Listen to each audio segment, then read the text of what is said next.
검찰이 이명박 전 대통령을 재판에 넘기면서 적용한 혐의는 16가지입니다. 특정범죄 가중처벌 등에 관한 법률상 뇌물수수와 조세포탈, 국고 손실, 그리고 특정 경제범죄 가중처벌 등에 관한 법률상 업무상 횡령이 있는데요.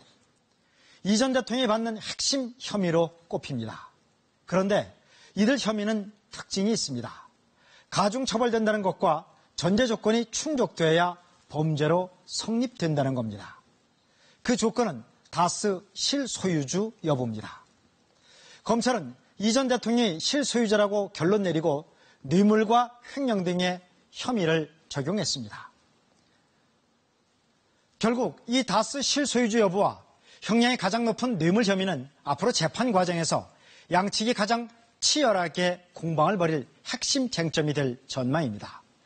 유호연 기자와 김수현 기자가 차례로 정리해봤습니다. 2007년 대선 판도를 바꿀 변수는 다스 실소유주 여부였습니다. 검찰은 그 변수를 없애주면서 이명박 전 대통령을 도와준 모양새가 됐습니다. 다스가 이 후보의 소유라고 인정할 만한 증거가 발견되지 않아 이 부분도 혐의 없음으로 10년 뒤 다스 실소유주 여부는 다시 변수가 됐습니다.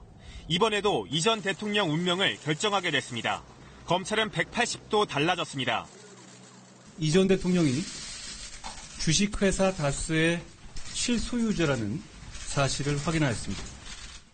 상반된 결론에 대해 검찰은 증거와 진술의 변화를 꼽았습니다. 창업 비용의 출처는 이 전 대통령을 가리키고 있고 핵심 관련자들은 하나같이 진술을 바꿨습니다. 다스 설립을 이 전 대통령이 주도했다는 겁니다. 이 전 대통령 측 방어 논리는 하나입니다. 진술에만 의존한 결론이라는 겁니다. 이 전 대통령이 단 한 주의 다스 주식도 가지고 있지 않다는 점도 강조합니다. 하지만 검찰은 아들 시영 씨 입사와 경영권 승계라는 정황을 확보했습니다. 주요 의사결정 권한 그리고 다스의 경제적 이익이 이 전 대통령에게 전달된 사실은 결정타였습니다.